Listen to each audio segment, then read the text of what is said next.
네, 참 예수님, 지난 연중 33주일에 교회는 세계 가난한 이의 날을 동시에 맞았습니다.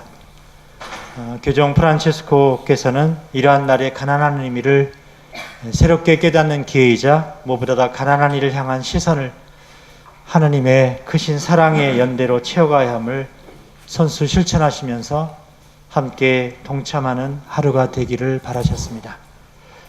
저희 제주교구는 분명 현재 어떤 프로젝트를 이렇게 진행하고 있지는 못하지만 앞으로 보다 적합한 그런 사목의 장이 작성이 돼서 교구와 그리고 본당에서 의미 있는 그런 시간이 이루어지기를 희망해 봅니다.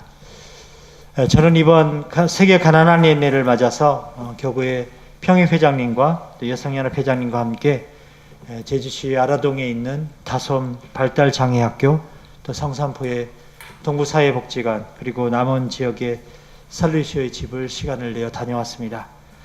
무엇보다 짧은 시간이지만 가난한 이들과의 그런 연대를 나름대로 생각하면서 사목자로서의 성찰을 생각하는 기회도 되었습니다. 요즘 저는 공감 능력에 대해서 이렇게 많이 생각해 보게 됩니다. 우리가 다른 사람들의 마음을 얼마나 자신들의 그런 아픔으로 느끼느냐 하는 것입니다. 이만식 씨의 공평한 세상이라는 시가 이러한 생각을 더 부지키게 하는데요. 이렇게 내용이 나오고 있습니다. 지진으로 수도가 붕괴되고 행정체계가 마비된 IT는 아비규환일 텐데 나는 잠이 안 와서 따뜻한 우유를 마시고 있다. 내가 나중에 죽을 병에 걸려서 나름대로 아비규환일 때 IT여 너는 심심한 오후에 따뜻한 차를 마셔라. 이 시에 대해서 이영광 교수님은 다음과 같이 중앙일보에 해설을 시가 있는 아침에 쓰고 있습니다. 안방에 전송되는 영상은 실황이지만 먼 곳의 일이다. 마음과는 달리 재난을 강 건너 불구경하듯 봐야 하는데 아픔이 있고 시름이 있다.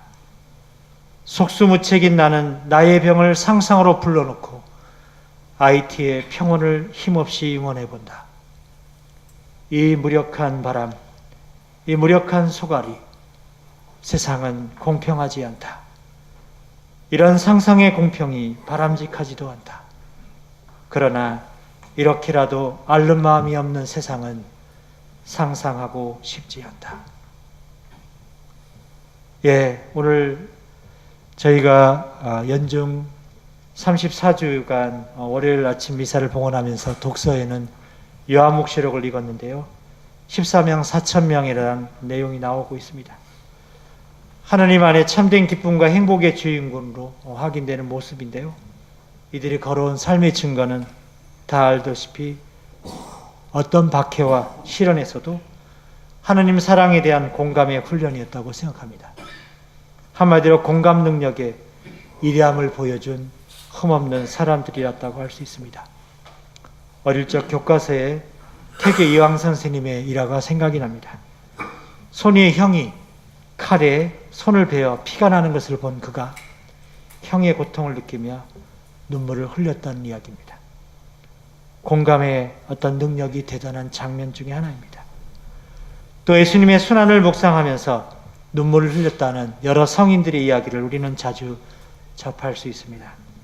제 생각에는 모든 성인들이 이런 공감의 능력을 지니고 있고 그 능력을 발휘하여 이웃에 대한 사랑을 실천하였을 것입니다.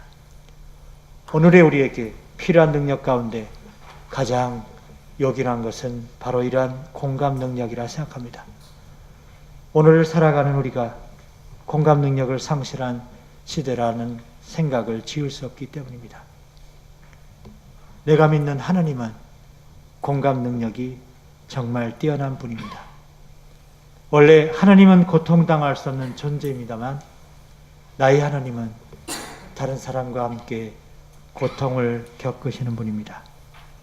패션, 고통당하면 불가능하지만 컴패션, 함께 고통당하면 가능하다는 말입니다. 그런데 패션이라는 단어는 패션 오브 크라이스트처럼 순환을 뜻할 뿐만 아니라 열정 또는 정열과 같은 격한 감정을 의미하기도 합니다. 그런 의미에서 컴패션을 깊은 동정이란 뜻으로 사용하기도 합니다. 불교에서 강조하는 자비를 이렇게 설명하는 것을 들었습니다. 자자는 기뻐하는 사람과 함께 기뻐하는 것이고 비는 슬퍼하는 사람과 함께 슬퍼하는 것이라는 것입니다. 나의 하나님께서는 나의 고통에 함께 아파하시고 나의 기쁨과 함께 기뻐하십니다. 이것이 바로 하느님의 공감 능력입니다. 그리고 저는 이런 하느님의 공감 능력을 담고자 합니다. 복음서 중에서도 특히 루카복음서에는 약자들의 대표격인 가난한 과부의 이야기가 많이 다루어지고 있습니다.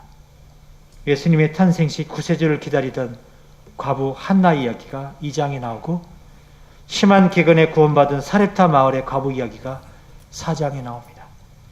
또 7장에는 한 과부의 외아들을 살려주는 이야기가 나옵니다. 사회적인 경멸 속에서 재판관을 찾아가 집요하게 공정한 재판을 요구했던 한 과부의 이야기가 18장에 나오는가 하면 오늘 우리가 들은 복음은 가난한 과부의 헌금 이야기가 다뤄지고 있습니다. 이렇게 루카복음서에는 가난한 사람에 대한 배려와 그들에 대한 하느님의 마음이 여러 번 표현되고 있습니다. 가난한 과부의 이야기가 많이 나오는 것은 하느님의 구원 계획이 이들 사건 안에서 두드러지게 드러난다는 것을 말해줍니다. 언제나 예수님은 가난한 이들과 함께 하셨습니다. 가난한 이들과 함께 하시며 그들이 세상으로부터는 소외받고 멸시를 받지만 하느님은 그들을 무엇보다 먼저 사랑한다는 사실을 깨닫게 합니다. 그러므로 그들은 하느님의 사랑으로 초대되었습니다. 오늘 복음의 과부는 아무런 갈등 없이 자기 전 재산과 같은 그 랩톤 두입을 하느님께 봉헌해야 했을까? 과부는 나름대로 갈등 가운데 그렇게 합니다. 그녀는 그녀의 삶에 먼저 자리하고 있는 그 진리를 알아차렸습니다. 그리고 그녀는 자기가 가지고 있는 것이 아무것도 아님을 알고 있었습니다. 그녀는 자신이 아무것도 아닌 것에 집착할 때의 상태와 아무것도 아닌 것을 넘어섰을 때 바로 그 상태를 알고 있었습니다. 그녀는 아무것도 아닌 것을 넘어섰을 때 나타나는 그 진리와 행복을 알아차렸던 것입니다. 그 세계가 있기에 그녀는 그 세계에 자신을 다시 던진 것입니다. 특히 우리가 살고 있는 오늘의 이 시대는 가난한 과부와 같은 불안 이웃들이 많은 시대입니다.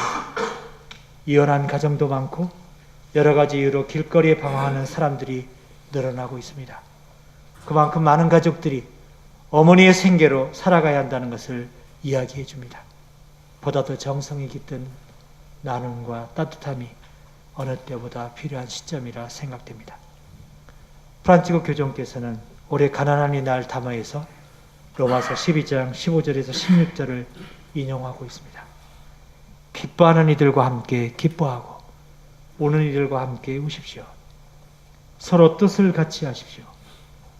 오만한 생각을 버리고 비천한 이들과 어울리십시오. 우리는 날마다 TV 화면을 통해서 지구 곳곳에서 일어나는 온갖 사고와 사건을 만납니다. 그런데 그 광경은 우리와는 상관없는 그들의 이야기로 끝나고 맙니다. 나의 하나님께서도 그러하실까? 절대 그러지 않으실 것입니다. 오히려 우리가 그들의 아픔을 우리의 것으로 삼기를 간절히 바라고 바라실 것입니다. 마태복음 22장에도 예수님께서는 혼인잔치에 초대받은 이들의 비유를 통해 우리에게 일깨워 줍니다. 아들의 혼인잔치에 사람들을 초대하는 임금의 그 기쁨은 그 무엇과 비교할 수 없을 정도로 대단한 것입니다. 그런데 초대받은 사람들은 그 기쁨에 함께할 생각이 없습니다. 어떤 이들은 밭으로 가고 어떤 이들은 장사하러 가고 심지어 어떤 이들은 초대받은 이들을 불어간 종들을 때리고 죽이기까지 했습니다. 그래서 결국 어중이 떠중이 초대받지 않은 사람들로 그 잔치의 자리가 채워집니다. 그런데 주인은 잔치 자리에 와서 애복을 입지 않는 사람을 발견하고선 그를 밖으로 내쫓아버립니다. 도대체 이 애복도 입지 않은 그 사람이 누구였겠는가? 제 생각에는 주인의 기쁨에 전혀 공감하지 않는 사람일 것입니다. 오늘도 세상의 아픔과 이웃의 고통에 무딘 우리들의 마음을 다시금 주님께서 용서해 주기를 빕니다.